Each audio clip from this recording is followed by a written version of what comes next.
All right, folks, this is Jeff Thitoff Show. I'm Tito, the man to my left. I'm not going to say former.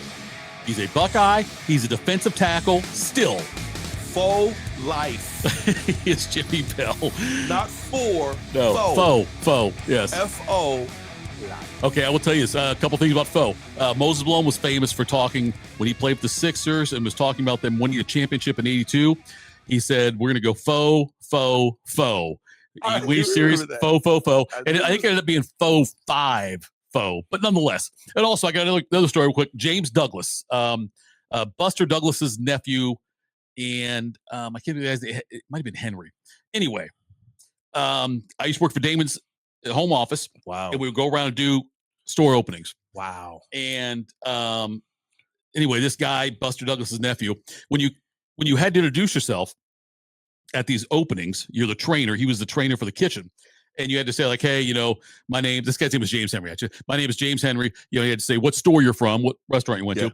And the Columbus, the Continent store where he was based out of was known as Columbus North. Okay. And so we're doing the introductions, this whole new staff. I think it might have been in Portsmouth.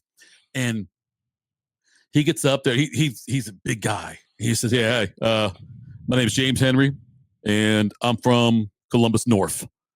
And one of the people said, wait, I'm sorry, James, did you just say North? And James said, yeah, I said North and South, both of them, which was great. That's one of the greatest story.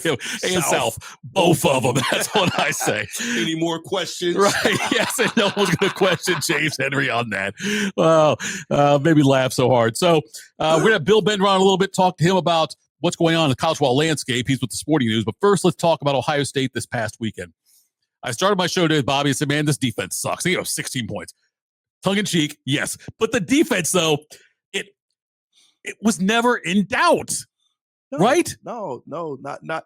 But listen. The Thitoff, not one singular bit, and part of it. Listen. So again, let's be clear. Illinois is a little better, I think, partly because of the coach, the expectations. Some of it is recruiting, also. Right. They had a veteran quarterback. And I'll say this, they had more, I don't want to say playmakers, that's not the word I want to use. They had more viable wide receivers than I thought. Guys who could make plays. Yeah. They were catching the ball. I'm like, who's this guy? I'm just waiting on the same guy, number 80, to catch it. And right. He wasn't even as relevant as we thought, at least I thought coming in. He's a very specialized dude. And their running game was, their running back was pretty strong. So I wasn't surprised. I think I said 13. Yep. And that's partly was being honest. Again. So we solved something else. We still haven't been up against a tough team yet. Right. I think that's coming with Penn State. I think Penn State's going to run the ball. Okay. They're going to try to run the ball, right? So they have it, and they have it in their ability to do that. Mm-hmm. So we haven't played the experienced, solid, veteran, good coached, veteran coach identity team, and I think that was Illinois. Okay. So we're still inexperienced, bro. Every week is going to be a new whatever for us because these dudes just have not really played before, except for 3 or 4 on each side of the ball. Really 3 on, you can say that, Dane, there are 3 on each side of the ball. So on the defensive side of the ball, I'll give them credit for the battle. I give them credit for the control, and I'll give them credit for how they looked. They worked their butts off, and that's all I'm looking for them to do. Ohio State wins at 34-16, and it's funny when I watch this team, Jimmie, that growing up for me, when teams get in the red zone, they're getting points. Doesn't feel that way with Ohio State. When teams get in the red zone against Ohio State, I'm not convinced the other team's getting points. You know what I mean? Man. Oh, yeah. The red zone is, for everyone who knows, people hear it. But understand what it means. It doesn't mean opportunity to score. It literally means that, and I know this sounds super simple, but I don't think everyone really understands.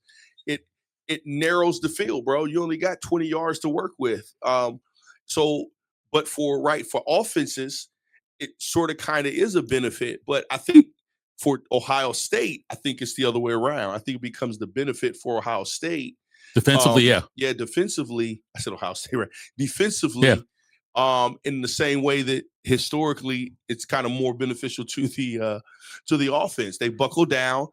The short end of the field, even, it just suits them better. Sure. For some reason. They're fine with the elimination of options, and they play those options really well.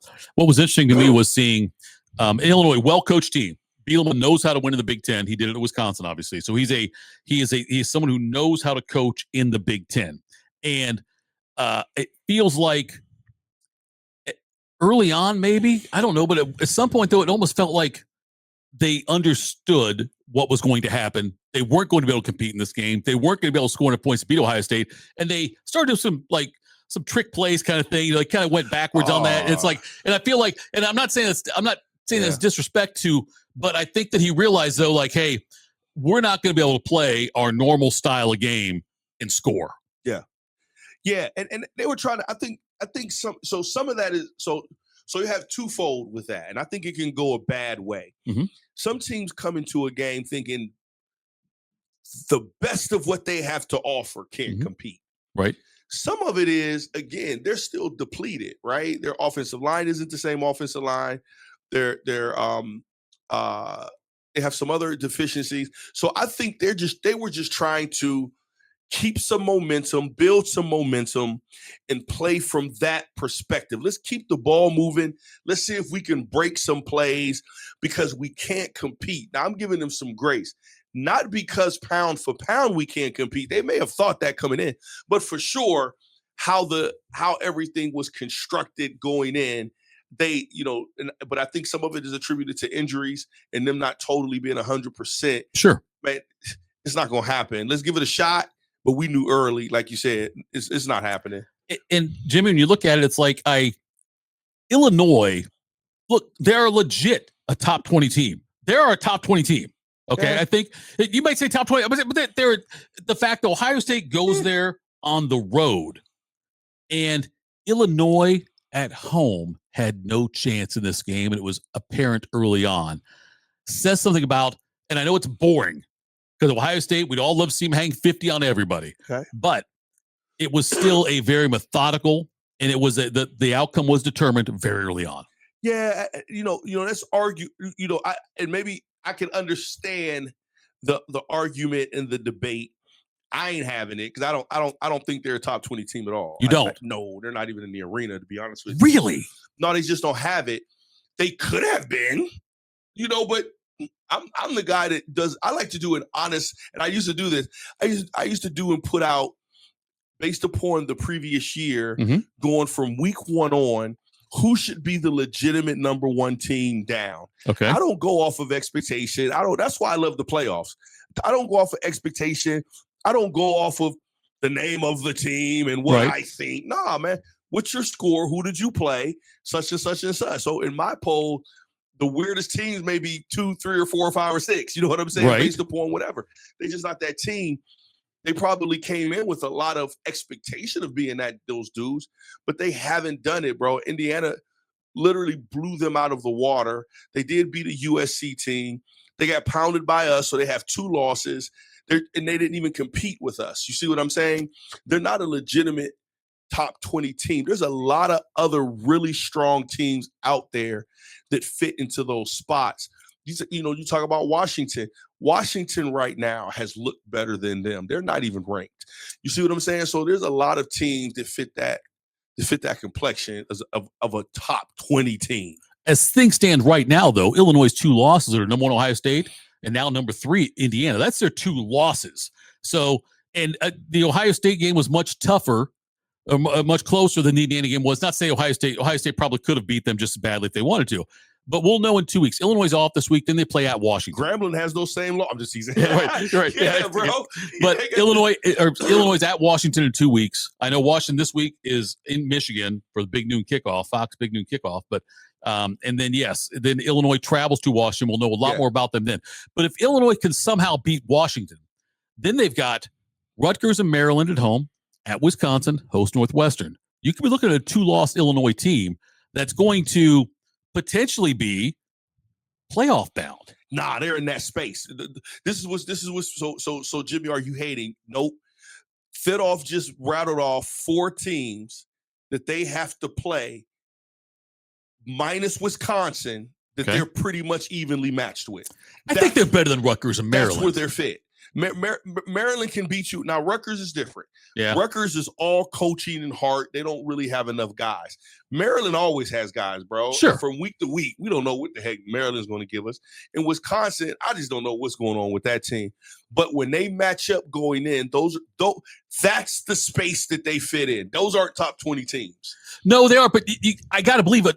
If you're a 2-loss Big Ten team, if Illinois happens to be a 2-loss Big Ten team, with their 2 losses to potentially the number 1 and number 2 or number 3 team in that mix right there, I think they have a case. I'm not saying that they can win it because I don't think a lot of teams can win. I think there's only a handful of teams that can win anyway. But I tell you what, if Illinois gets in as a 2-loss team, then the reason why everyone hates the new 12 is going to be because they get in. Could be, yeah. Right. Hey. So I'm saying they don't deserve to get in. At some point, so I'm 2 ways. At one point, my strength is going to be who does deserve it. I was listening to the homies talk about it today. One said, I'm tired of this who deserves it thing. I just want the best teams. I said, man, that's the most subjective bull jive in the world. You know what I'm saying? So I'm not in for that. I'm in for playing it out and see who's the best team. Right. But when it comes to based upon the parameters of play, who are the best teams, right? They get the first shot based upon the parameters. Then if you want to kind of make some things subjective based upon some other things, I'm cool. They don't even fit in that subjective spot, bro. They don't look like, and I know they beat USC, but USC's the laziest. Bro, if I was a USC fan, bro, I'd have a hot spoon in my wrist every week because that's the laziest team. Bro, I haven't seen a lazier. Right. Like, okay, with all due respect. You got to say that every time. They're like Buster after he beat Mike. Oh, wow. They're like Buster after he beat Mike. Because people who knew Buster, they weren't surprised. Buster was one of the best up-and-coming athletic boxers coming up. Everybody, John Johnson knew that. His dad knew that. People in the game knew that. The sparring people definitely knew that. Sure. They just didn't think he wanted to, which if everybody knows the history and the Buster Douglas story will come out one day. Boxing wasn't his thing. Right. Because of his relationship with him, his pops, and he's a basketball player. But Linden. Come on, bro. I'm telling you, he was an All-America. Even in college, he's All-America. But after that, people, and I don't dog him for it. Right. You know, some people aren't meant to be the Floyd Mayweathers and have these long, lustrous boxing careers. Meant to get your shot, get your money, and get out. Right. That was Buster's career. But athletically, bro, he could have been a guy. Oh, yeah. I mean, Buster could have been a guy. That was not I'm not saying Mike was totally prepared. Right. But again, that wasn't a total fluke, bro. That wasn't a total fluke like that. That dude was an athletic boxer. That's USC, bro. USC got all of this talent. They have all the whatever. They got the money. They got the cachet. And, bro, they're lazy, bro. And people make excuses. But they should be – that team doesn't get enough criticism for being so lazy to me, bro. They're a one-loss team. They're a one-loss team. They control their own destiny. If they go one loss throughout the season, they will be in the playoff. And you know one team that I can't watch all year is USC, bro. It's the hardest watch. It's funny you brought up Buster. I know it's off topic a little bit. Yeah, you're right. Buster did what he wanted to do.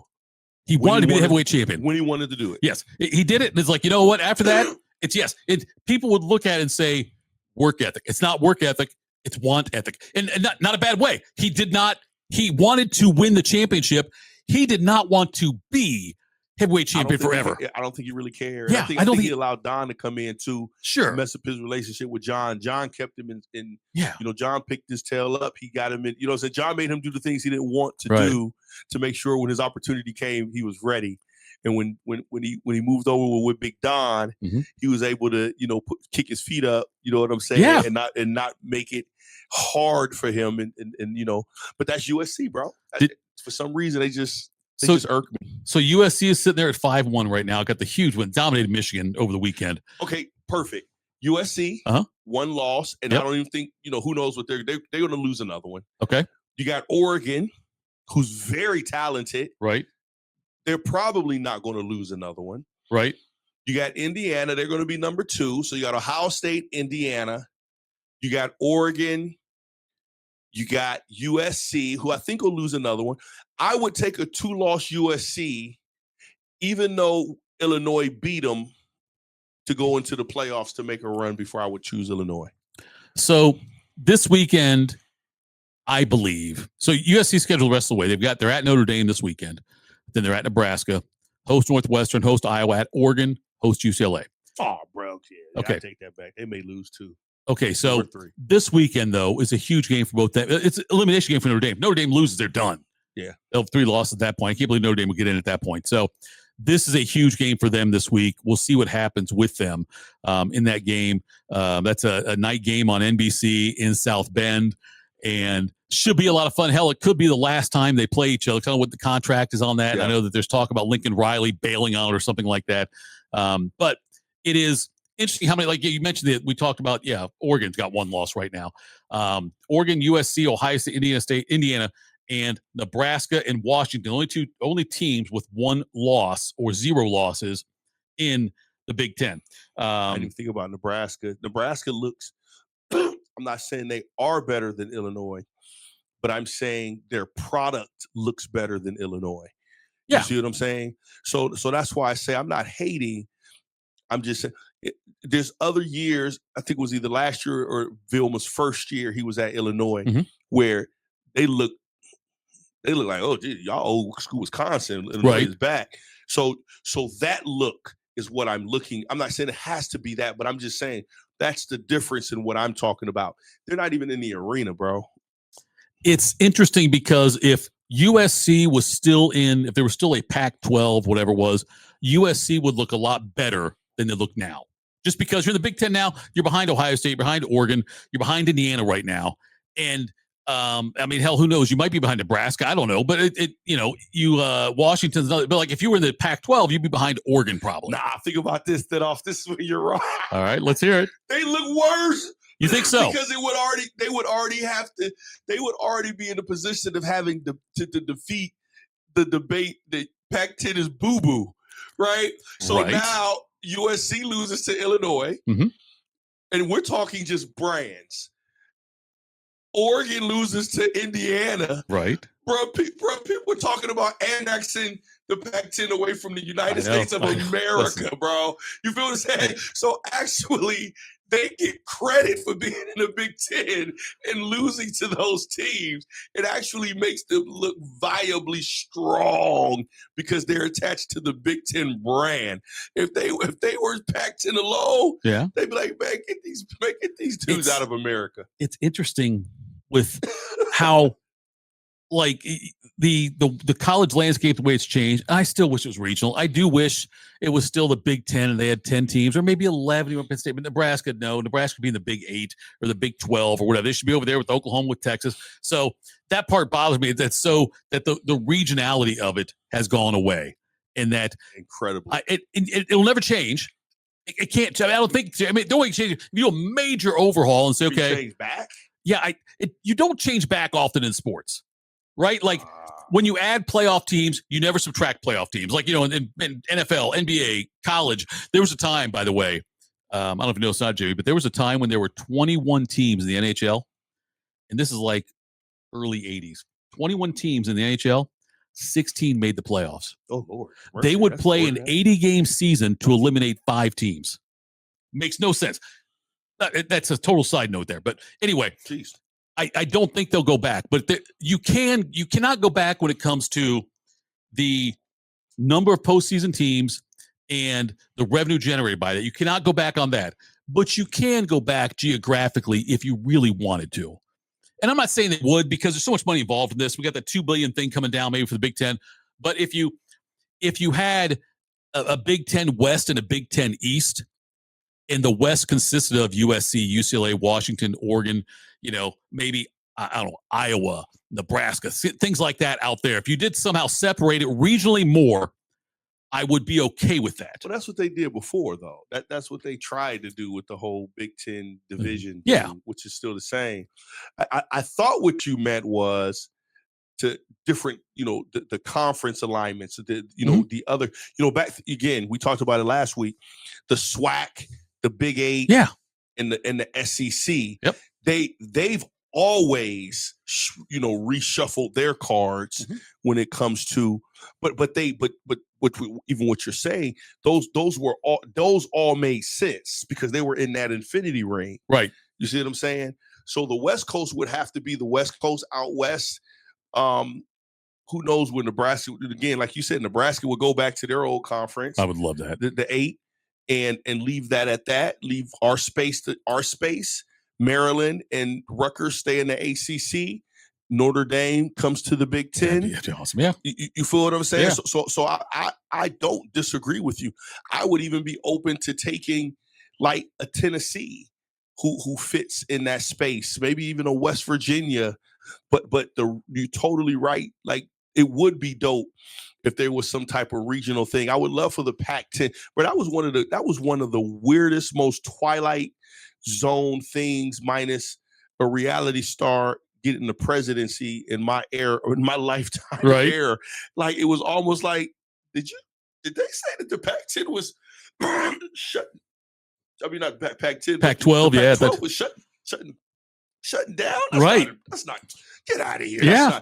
That's not, AI, fake news. And then hearing they're coming into the Big Ten. I was really like, this freaking modern day sports media. I'm getting tired of it. It's like, oh shit, that's the real deal. Yeah. You see what I'm saying? So I'm with you, but they were bad, bro. That the management, the on the field product, right? The managing of the teams for some reason, and maybe it was purposeful. We don't know what happens behind that curtain, bro. Right? It was just obviously bad. Well, they butchered their media rights. That's for sure. They certainly butchered that part of it, and that led to some of this as well.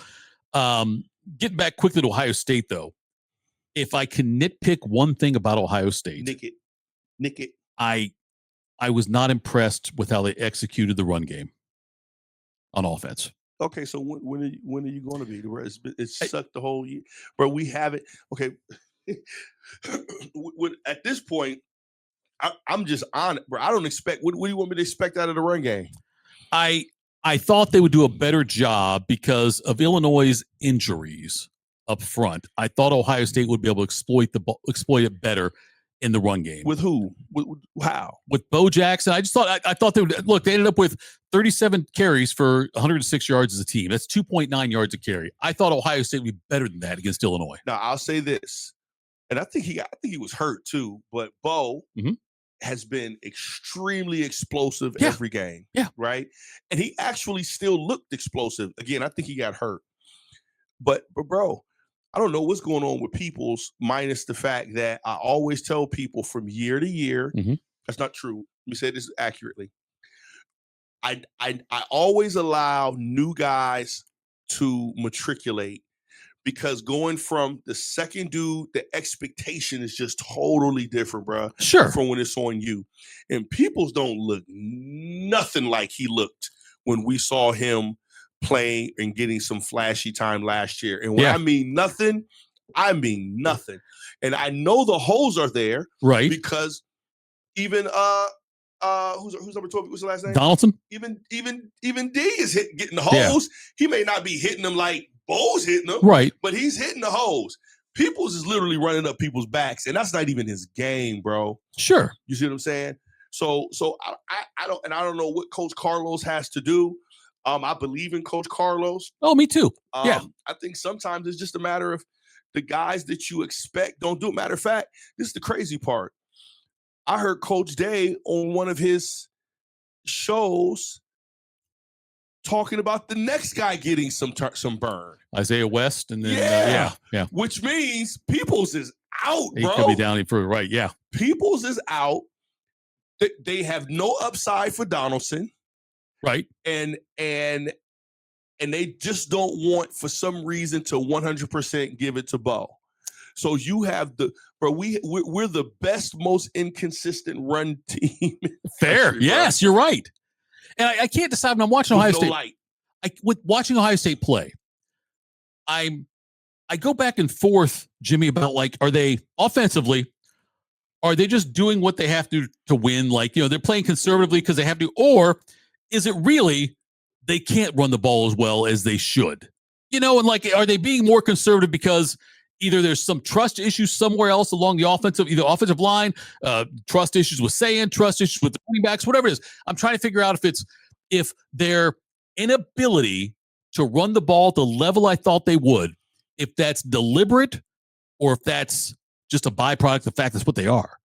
I think it's a byproduct. You're just talking about the running game. Running game, yeah. Like I'm looking at like, is it that they're not doing more because they don't need to, or they're not doing more because they can't? I don't know what, but they've done everything. Like think about it. At one time, I remember we used to scream, "Coach Crusoe, run a flare." Right. Coach Urban, run a screen. Well, brother, they've done it all. Minus the triple option, right? Or the old school triple wing T, like Navy runs. You know what I'm saying? Like they've done it all, bro. I think it's the backs. I think you have Donaldson. I think they're satisfied with what they get. Okay, but they're looking for more, right? And it's sometimes. So who said this to me about how Coach Trussell? The Driven Foundation, Roy Hall. Yep. Roy Hall gave me this example when Teddy Ginn came in as a freshman. And Truss came in as the new guy. He said he gave everybody a shot. Mm-hmm. No one separated themselves. So he sat everybody down and said, we're going with the young guys. Okay. Because no one separated themselves, right? I'm going to go with the young guys and see what we're going to do. I think that's where they're at with Donaldson, right? Right. This is what we're going to get. We need more. We're satisfied with you, but you're not an all Big Ten running back, so let's go see if we have one. You see what I'm saying? Yep. Bo, something he hasn't. He's better.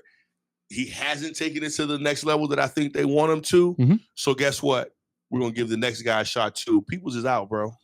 Bill Bender joins us now for the Sporting News. Bill, good morning for the second time today, my friend. And I'm curious. And Bobby had a discussion. I know we talked to you earlier today, but is the Penn State job still a prestigious job? And we'll do a little double dipper here, or as Schlegel would call it, a two-bagger. Or he called it a two-bagger or a side nugget. It's Schlegs. It's like, I know, dude. I know. Jimmie came from Schlegs? Yes, from Schlegs, Jimmie. Yes. A coffee bagger. We'll just keep it safe. That's fine. Is this the most prestigious job James Franklin will ever hold? Probably. And I think he'll still coach. He'll end up somewhere, maybe the ACC, hint, North Carolina looks good. Coming from the mess that they're surely to have, and given what he accomplished at Penn State. Now I'll answer the second part. So the more fun part to me is this notion of powerhouse program. And you heard that in Patrick Kraft's statement yesterday. And I'm like, okay, you say you are, but does anybody in Columbus think Penn State's a national powerhouse? They haven't won a national title since 1986. We have delusional people here too. Yes, they do, bro. I got you. Yes, they do. I got you, Jimmie. But I got to see a lot of when you come up, bro. A lot of straight jackets around 315. I live in Pickerington, and okay, we're all perfectly normal down here. Of course you are. So it's very interesting to see that I think the fan base thinks of themselves that way. And what, Tito, after I got one comparison this morning that's kind of hit me. I probably wrote the same exact thing when Mark Richt left Georgia, that you're taking this huge risk and you landed Kirby Smart. But how many of those stories are there compared to, okay, we got rid of a dude that won 10 or more games the last 3 years, and now they fade away or become like a mediocre to above average program? Woo! But we had this conversation last week a little bit, and Big Guy, this is my thing, and tell me what you think. I think some of these teams that have made these changes in the past 15, 20 years have come into conferences with false expectations, especially the Big Ten. I've never seen anything like this before. When Penn State came in, Penn State was supposed to run the Big Ten as if our Big Ten teams weren't dope. Nebraska was supposed to come in and take over the Big Ten as if our Big Ten teams weren't dope, right? And neither one of them have lived up to the expectation of what people thought of what their heyday was. I think we've all settled in and understanding that Nebraska probably will never be there, but Penn State has always continued to have that cachet as if Joe Pa was still running the late to super early 90s, bro. Sure. And I think, and this is why I give Mr. Franklin credit, I've never considered him a big-time coach running a big-time program. I considered him a very courageous coach that was willing to come in and recreate the relevance of what could have been a drugged program based upon the history that they created for themselves. Nothing that they have done since he's been there or since Joe Pa lost, it's to the caliber of what the team up north has done, what Ohio State has done, even teams like what Wisconsin or even Iowa has done. They haven't been that team to me. They had a couple teams with a couple Youngstown quarterback, Daryl Clark. Obviously, I did that because I'm from Youngstown. I'm giving some props. But and my high school, Youngstown Ursuline. But other than that, I think for us to even consider that they should have been up in the ranks of the highest levels of the national team in which some of our Big Ten teams are. I've always thought it was ridiculous. Well, and here's the thing, to your point, and Penn State joined the Big Ten in 1994, and all those schools you mentioned, Nebraska, Washington, Oregon, USC, when you come into the Big Ten, which let's be honest, it revolves around, at least in my entire lifetime, it's mostly revolved around two schools. Ohio State, since 94, 13 Big Ten championships, 3 national titles. Michigan, since 1994, 8 Big Ten championships, 2 national titles, or 1.5. 1.5, yeah, it's 1.5. Come on, Ben, let's get it right. 1.5. There we go. Or see, I know how to do the math. And yes. Either way, and that Michigan program, after getting rid of Lloyd Carr, took a 7-year lull where Rich Rodriguez and Brady Hoke combined for a 44-41 record. So that's the downside of what could happen at Penn State. You don't think it can happen? It happened to Michigan. So, and then again, to your point, in this new 18-team Big Ten, dynamics have changed. It's starting to feel like the NFL. And you got to go out to USC. You got to go out to Washington, Oregon, Nebraska being 5-1. And here's the other thing I brought up. Mike Tomlin won't get fired if the Steelers, well, he might this year, because they've got a head start in a crappy division. Pretty big lead, yeah. Yeah, like Nick Sirianni's not getting fired. Right. You see the Packers helmet behind me. I complain about Green Bay every Sunday. Matt LaFleur's won a lot of football games. And so if the quality organizations are going to give their guy a chance, I do think on some level, Tito, Jimmie, that Penn State made an emotional decision here, and it might not be the right one at the end of the day. It does feel like they could have rode this out for the season. I don't think riding it out to the end of the season would have hurt their recruiting unless they completely bottomed out, which they weren't going to, where they lost every single game. Then I could see it. But it seems like, yes, a bit emotional on that, probably listening to the fan base a little bit in the chat rooms and whatnot, as far as when they made this decision. Well, what did you expect from Drew Aller, a 6'5", 250-pound kid from Medina, running an RPO offense with short passes? Right.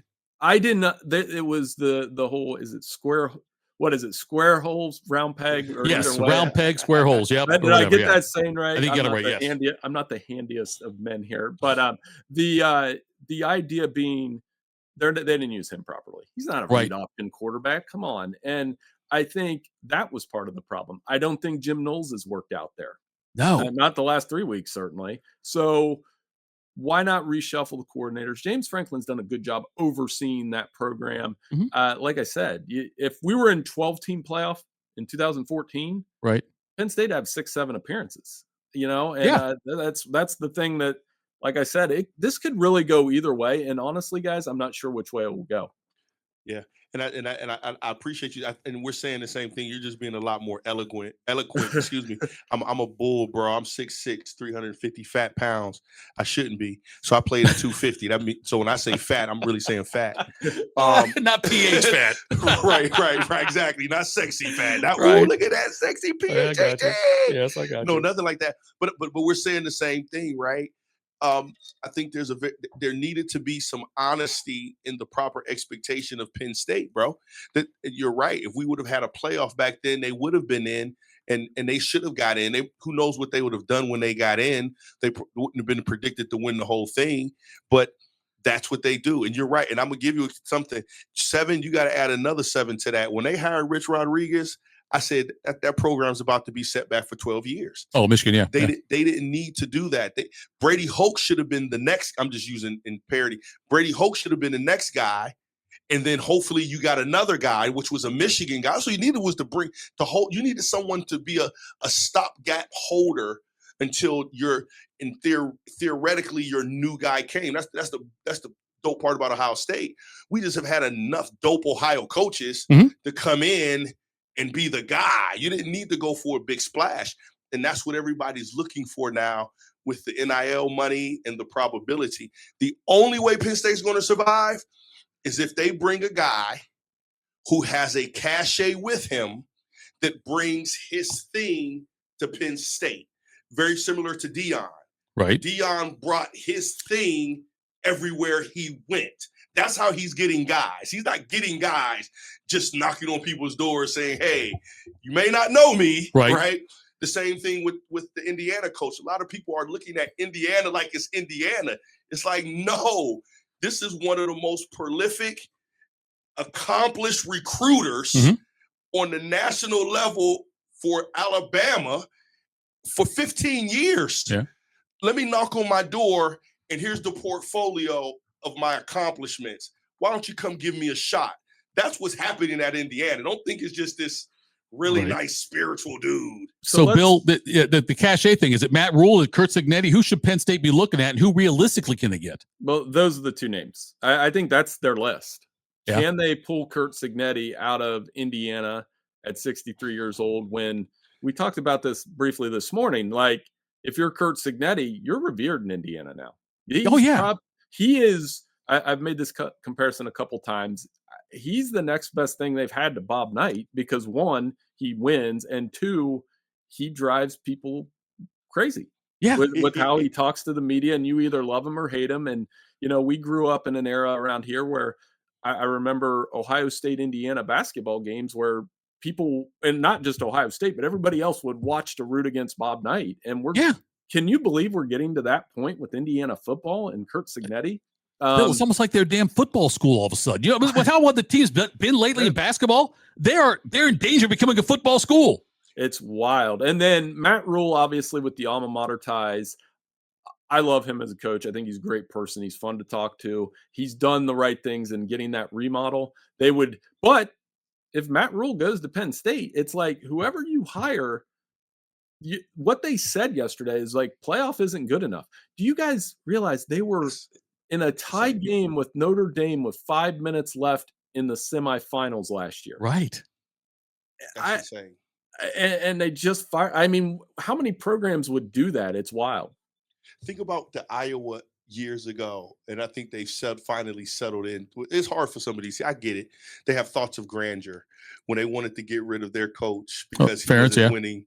They wouldn't, Coach Ferentz, who's the greatest thing for that program, still is, even in his wise years at the end. Like, what are you expecting? You know what I'm saying? Like, if both of these, and I didn't know Rule was a Penn State. Yeah, Penn State linebacker. Now, let me ask you a question, bro. Has Penn State graduated to the new transfer portal NIL space yet?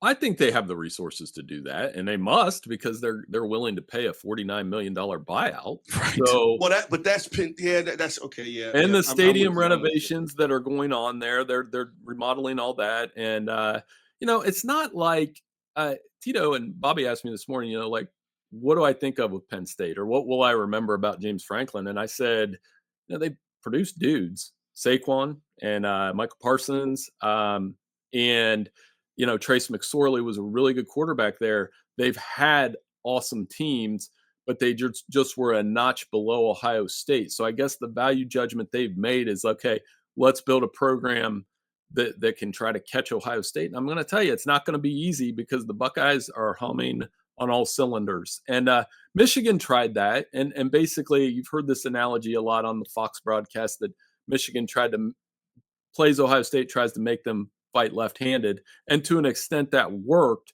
But Michigan and Penn State, they can't, I'm going to say it, Michigan and Penn State cannot compete for a national championship every single season. They can pop out a team every 3 or 4 years, maybe, that you're like, okay, that team might make a run, but they're not built like Ohio State. And that they're trying to find the guy that can do that, and it's not going to be easy. Bill, I look at it now. We'll get you out on this one. Bill Benner, Sporting News, joining us here. I know that the NIL and the transparency and everything was supposed to even the playing field. I feel like it's more divisive now than ever. From the standpoint of, like, I don't think it's helped Michigan, Penn State. I don't think it's helped USC as much as helped out Ohio State, Oregon, Texas, Georgia, Alabama. Like, I think there's still the elite, and they might also, now make up a word here for you, Jimmy. I think they're a leader. And Jesse Jackson can do it, baby. I can do it too. Yes. Yeah, I like that. A leader. The Notre Dame, it's helped. Yes. Notre Dame's got, a better roster, and I think some of that has to do with Marcus Freeman's recruiting.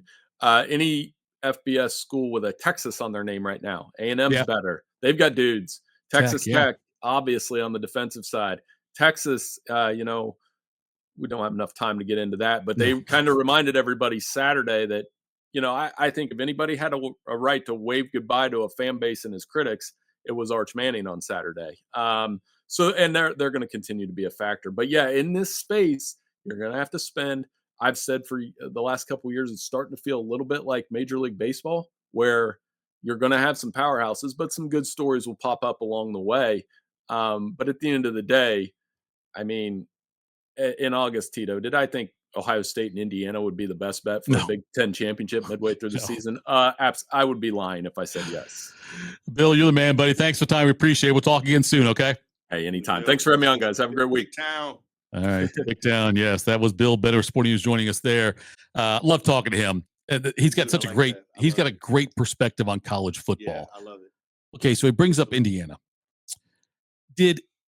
Was Indiana's win this past weekend in Eugene the best win? I should say the best win of the college football season? Now think about that. Some teams have gone back a little bit. Some teams thought it was a great win, but Miami beat Notre Dame at Miami. Okay. Texas A&M beat Notre Dame at A&M. Right? Was that Notre Dame? But nonetheless, all I'm saying is that, okay, so you look at it now, and is the Indiana win over Oregon the most impressive win of the season? I'm not counting UCLA, Penn State, because it was at UCLA, and I know in Penn State we see now what they've done. I don't want to say they're frauds, but they're frauds. So I wonder if this Indiana win is the best, most impressive win of the season so far in college football. Great question. You see my eyes were like, you were looking, man. I'm literally looking in the air, thinking about this, trying to have how accurate can I be? And you worded it perfectly and eloquently.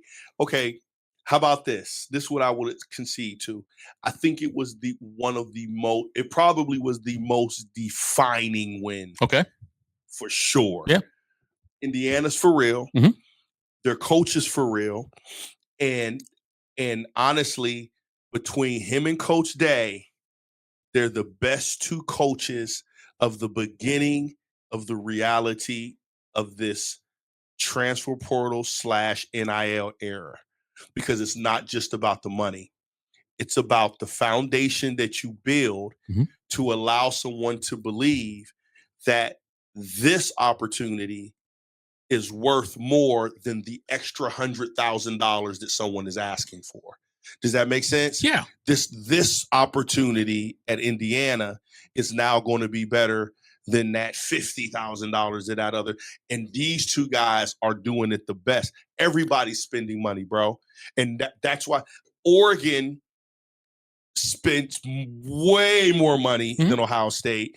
And in all actuality, they're not more powerful or stronger than Ohio State, but they're sexier because that's how they're built. and they not even allowed, Indiana went up there in their formula.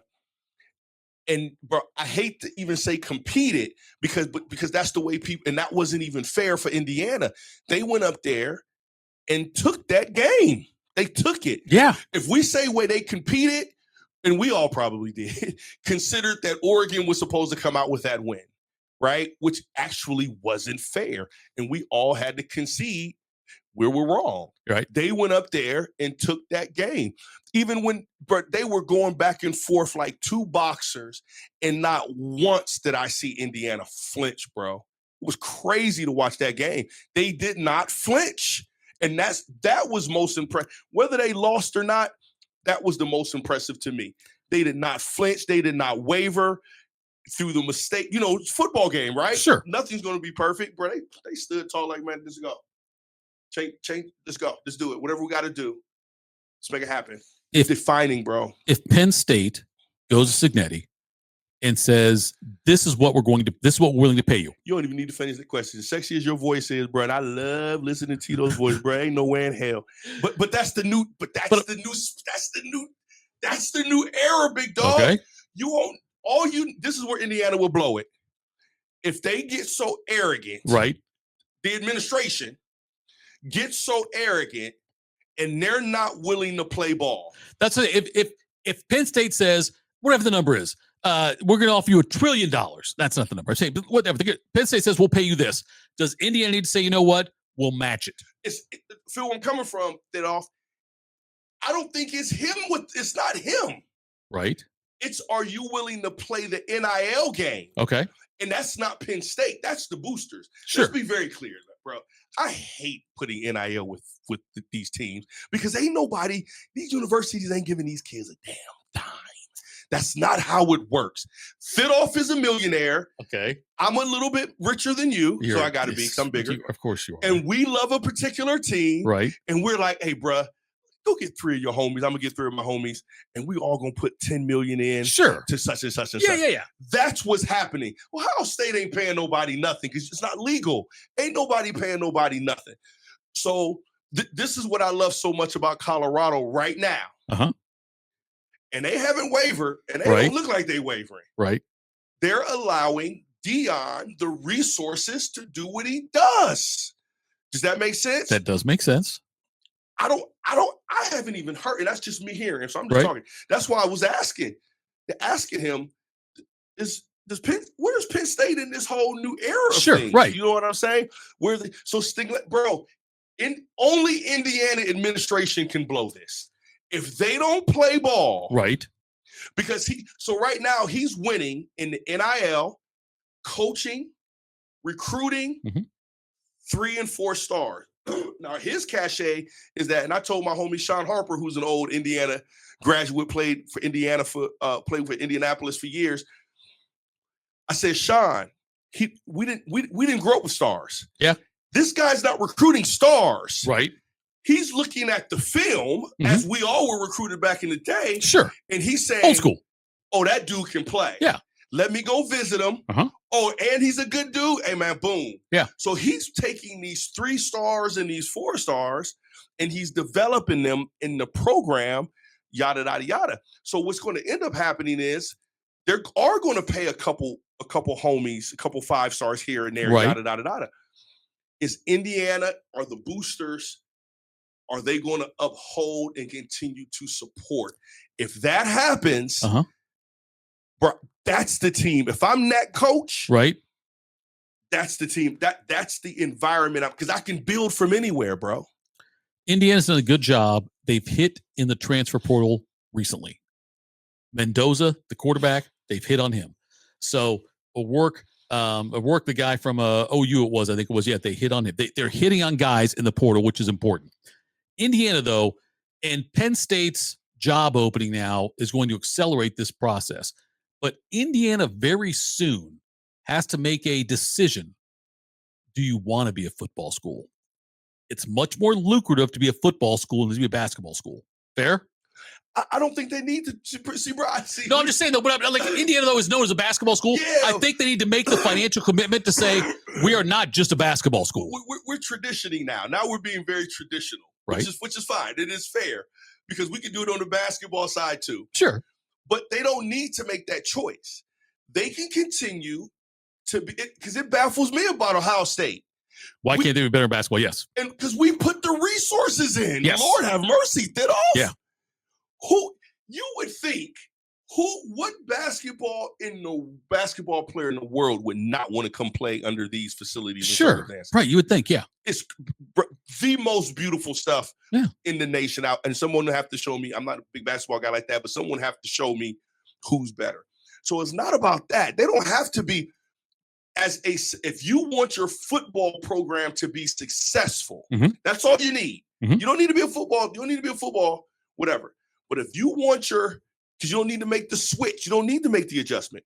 But if you want that football program to be successful, are you going to be willing to do what the time says right now? Right. This is what you do. And right now they're playing ball to the level that, but he's going to maybe he'll max himself out. Right. And he may need the cheese, the cheddar cheese. You know what I'm saying? Yeah. And then they're like, well, wait a minute. You didn't ask for no cheese before. Right. It's like, how the hell did you think we got here, dude? You see what I'm saying? Yeah. So are they going to play the game? I'm going to be honest with you. That's why I asked him. I really appreciate his honesty. I haven't heard Penn State playing the game. Right? So Ohio State's different, bro. Coach Day's different. He's the winner of this era already. Oh, yeah.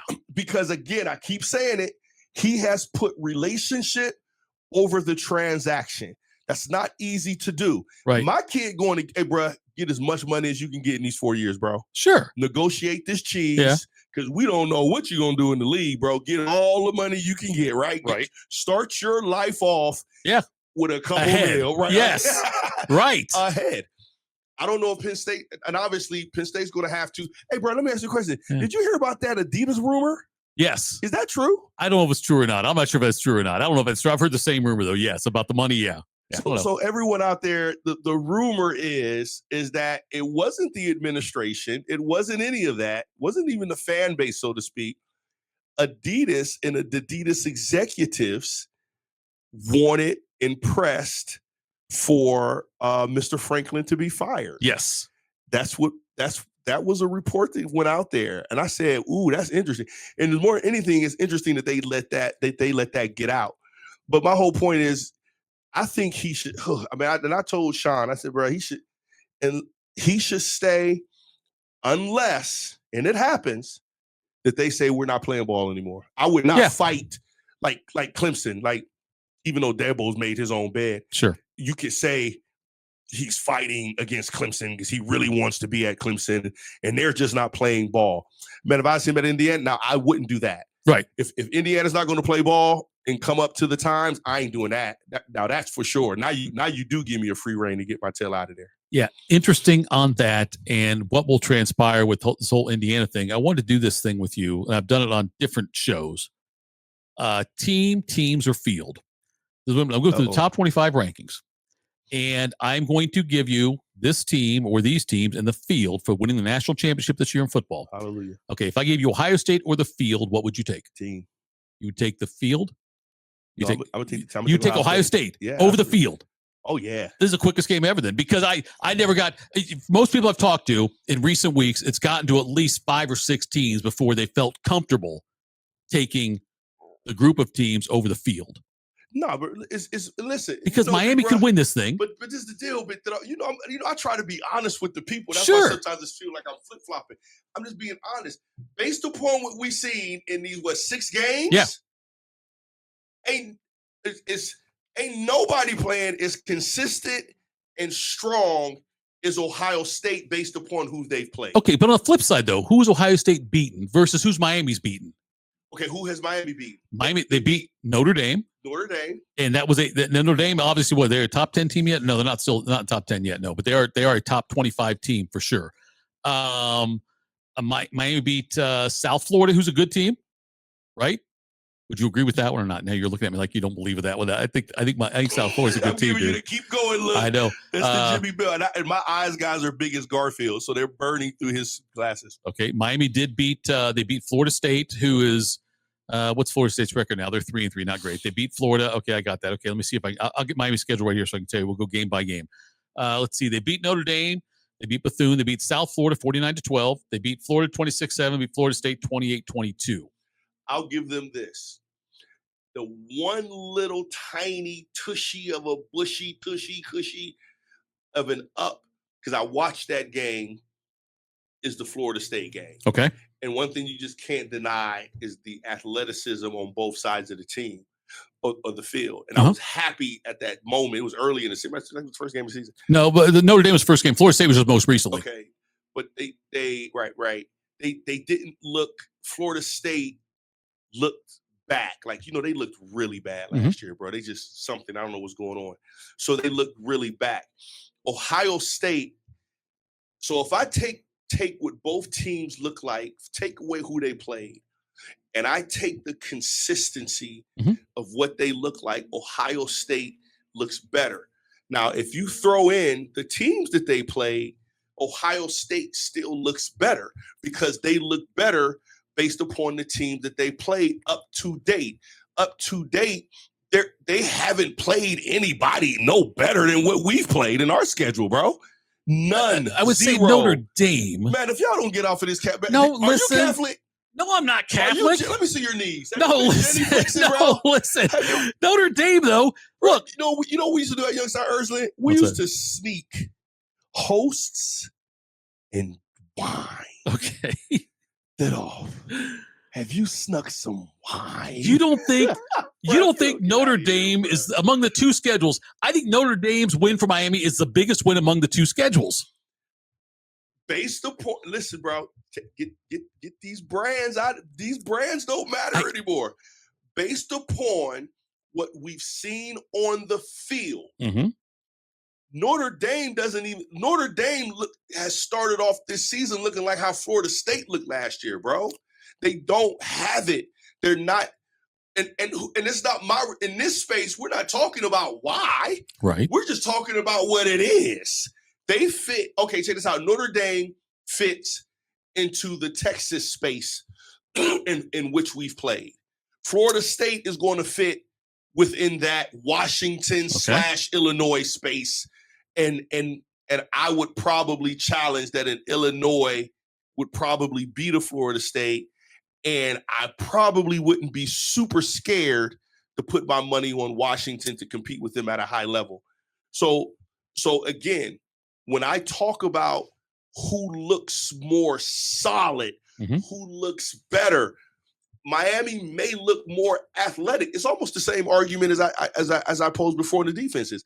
Last year, they were more experienced. Right. They actually were, I think, more athletic. They were older, stronger, all of those things. And I said, this year, though, I think the defense is better because they're playing better. They're playing as a team better. No, you're not going to have the blowouts like we had last year. You're not going to have the dominance and looking the way it looks last year. But if you really look on the field at how they're performing, you're like, geez, they're tough to beat, bro. You know what I'm saying? They're just literally tough to beat because they're not allowing themselves to lose. Bro, but keep going, bro. No, say, hey, sign me up right now. Sign me. No, you already picked it. The game was over when you said Ohio State. Okay. Serious? Yes. We usually go like what I've did with Bobby and did with other people. We had to go through and we said this. And usually like the fifth or sixth time they'd finally say, okay, I'll now take that group instead of the field. You're the first person in the history of the game to take the first team and say, I'll take them over the field. Everything else now after that doesn't matter because it was going to be Ohio State, Miami, or the field. Ohio State, Miami, Indiana, or the field. And you blew it. Not you blew it. You won. Okay, you did it. So Big Bob is saying, so who's his team? Okay, we did it before the games this weekend. So we did it like on Friday or something. Okay. And so like I go through, like right now, like he wanted Alabama in his group. And Alabama at the time was ranked 8th. So we had to get to 8 before he would take group of teams. Like right now it'd be Ohio State, Miami, Indiana, A&M, Ole Miss, Alabama. Would you take those 6 teams or the field? Bobby would now tell you that he would take those 6 teams. But but like I say, you I don't want to say you ruined the game, but you certainly ruined the game.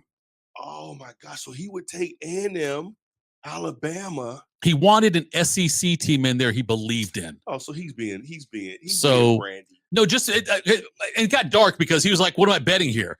And I said, "What do you mean? What are you betting here?" And I said, "He said, am I betting one of my kids' lives?" And I said, "Okay, take your least favorite kid. You're betting that kid's life. How far do you have to go down?" Which I hated doing because I like two of his kids. But you know what I visualized? Because Bob's such a dude, bro. He's literally putting his physical kid. Oh, yeah, he's doing that here. Yeah, I got my kid. Yeah, Alabama. My kid's going to be, or like he says about chopping off a finger. I'm like, dude, we're not going dark. Yeah, right. You lose a finger. So anyway, that's how far down it got. He's going brandy, bro. So again, part of my reality is Texas A&M. They blow it every year. I don't care how much. Think about the money. At one point, they doubled Ohio State's NIL that 1 year, bro. Yeah. Everybody transferred. They sunk. Kirby, they had to end up paying the biggest payout of a person. So that stuff is boom. By the way, you knew the AD was that time, don't you? Gave him a contract? That's our guy. Ross Bjork, yeah. Hallelujah. Yep. And so that's the reality of Texas A&M. They've never been a powerhouse. I don't even know where that crap came from, bro. Probably back in some military days when dudes wore leather helmets, right? So they still get a cachet for being A&M. Alabama, I think we need to term it something else. Okay. Because we still say Alabama as if Slickety Nicky is running it. I mean, I done told y'all it's not the same team. If anything, we need to call them Washington 2.0. You see what I'm saying? They got one loss. Because but I get it, but that's the realm. The people did that with Georgia. They had 2 good years, and they should have. I'm not tripping. But I was like, you guys will watch. They're going to go back. They are not going to be a consistent power.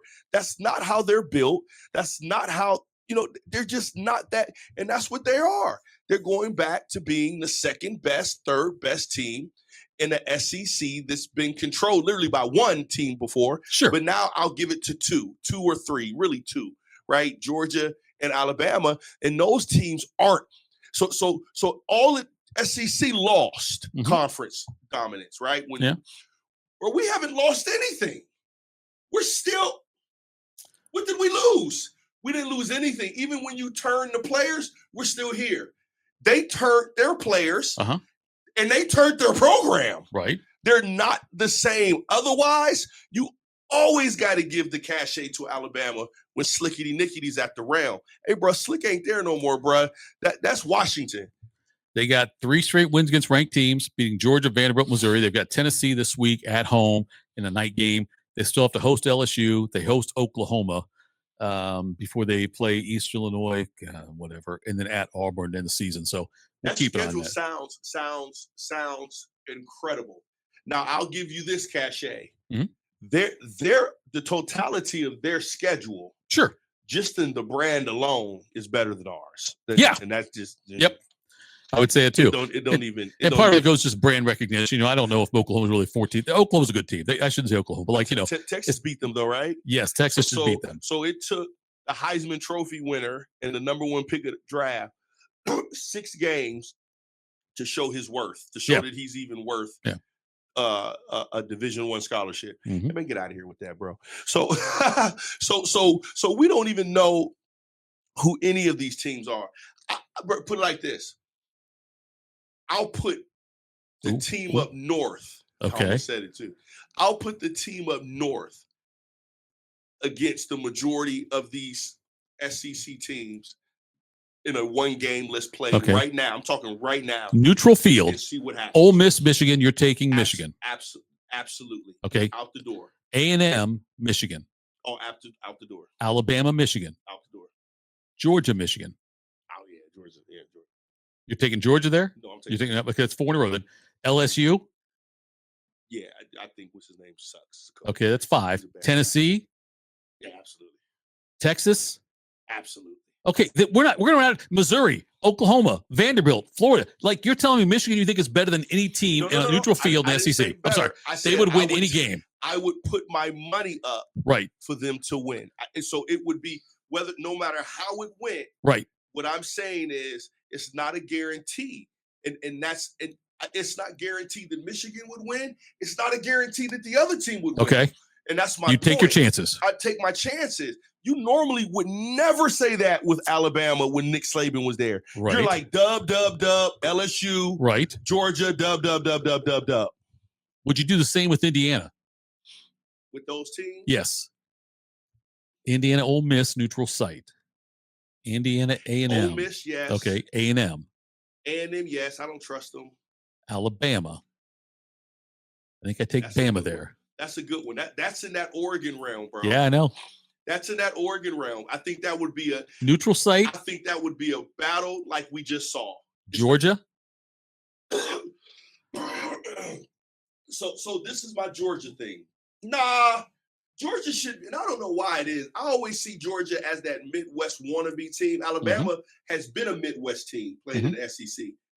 They've tried to be Midwest. Georgia has tried to be Midwest the way Alabama is. They haven't been able to pull it off consistently. So even though they have the tools to be Midwesty, they don't pull it off on the field really well. Fair. Yeah, you're right. They don't pull it off really well. Right. So they got the guys. Right. The one thing about Indiana, and even with the homie, say his name? Signetti. He's conceded to what it takes to win in the Big Ten. Some of these Pac-10 teams that come in, Michigan State, they haven't conceded to what it takes to win in the Big Ten. And no matter how much you can air it out, if you're not tough up front on both sides, bro, you ain't got a chance. And for some reason, he figured it out. He conceded to it. So I think that Georgia game would be very similar to – no, that's not true. I think Alabama would be similar to Oregon. Right. That Georgia may be in that Illinois realm, so they probably not the 100-0, but right. I got you. But I think they probably fit in that Illinois space. All right, that's it for our show. Thank you so much, Jimmie. Thank you to Will Bennett for joining us on Sporting News. Follow us. Follow me on Twitter @ThatHappens. Where do we find your stuff? JIMMIEBELL. We don't know that Y guy on the know-it-alls on the X. Yep. So we will do all that next time. We'll talk. Follow me on Twitter @ThatHappens. Download the free Fanstream Sports app. Free for Apple and Android users. And I said Apple, like I was Jimmie, like I was coaching at LSU, the way I said that there. And make sure you go to the fanstreamsports.com website. We'll talk again soon, folks. Take care. Holler.